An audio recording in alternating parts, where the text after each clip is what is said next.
পেশিবহুল চেহারা, কাঁচা পাকা লম্বা চুল, মুখ ভর্তি দাড়ি, আগুন ঝরছে দু চোখে। এ কোন ভিকি কৌশল? অমর কৌশিকের পৌরাণিক ছবি মহাবতার এর ফার্স্ট লুকে এভাবেই সবাইকে চমকে দিলেন এই বলিউড অভিনেতা। আগামী বছর বড়দিনে মুক্তি পাবে সিনেমাটি, যেখানে চিরঞ্জীবী পরশুরাম চরিত্রে দেখা যাবে ভিকিকে। একাধিক সফল হরর সিনেমা নির্মাণের পর পৌরাণিক সিনেমা দুনিয়ায় পা রাখছেন দীনেশ ভিজানের ম্যাডক ফিল্মস।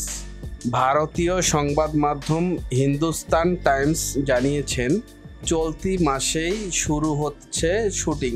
পুরাণের সঙ্গে আধুনিক সময়ের মিশেলে তৈরি হবে ছবির গল্প। প্রযোজনা প্রতিষ্ঠান পক্ষে এক্সে দুটি ছবি পোস্ট করা হয়েছে। এর সঙ্গে রয়েছে একটি ছোট ভিডিও ক্লিপ। প্রথম ছবিতে রুদ্রমূর্তিতে দেখা গেছে ভিকিকে লম্বা চুল, দাড়িতে রুদ্ররূপে।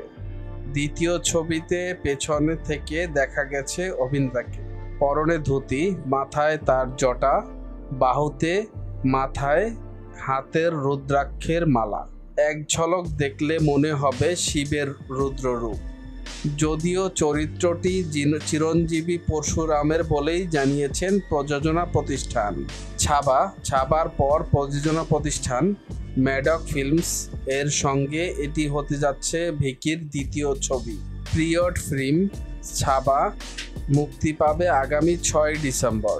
এতে ছত্রপতি শিবাজির পুত্র ছত্রপতি সম্ভাজি মহারাজের ভূমিকায় দেখা যাবে ভিকিকে। রাশমিকা মান্দানা ও অক্ষয় খান্নাও এতে অভিনয় করেছেন। ছবিটির পরিচালনা করছেন লক্ষণ উদ্দেকর। এই দুই সিনেমা ছাড়াও আলিয়া ভাট ও রণবীর কাপুরের সঙ্গে Sanjay Leela বানসালির love and war ছবিতেও অভিনয় করবেন ভিকি। 2024 সালের জানুয়ারি মাসে এর আনুষ্ঠানিক ঘোষণা আসে। এতে প্রধান 3 চরিত্রে রণবীর কাপুর, আলিয়া ভাট ও ভিকিকে দেখা যাবে। ভিকিকে সর্বশেষ দেখা গেছে তৃপ্তি ডিমরি ও অ্যামি ভিরের সঙ্গে ব্যাড নিউজ সিনেমায়।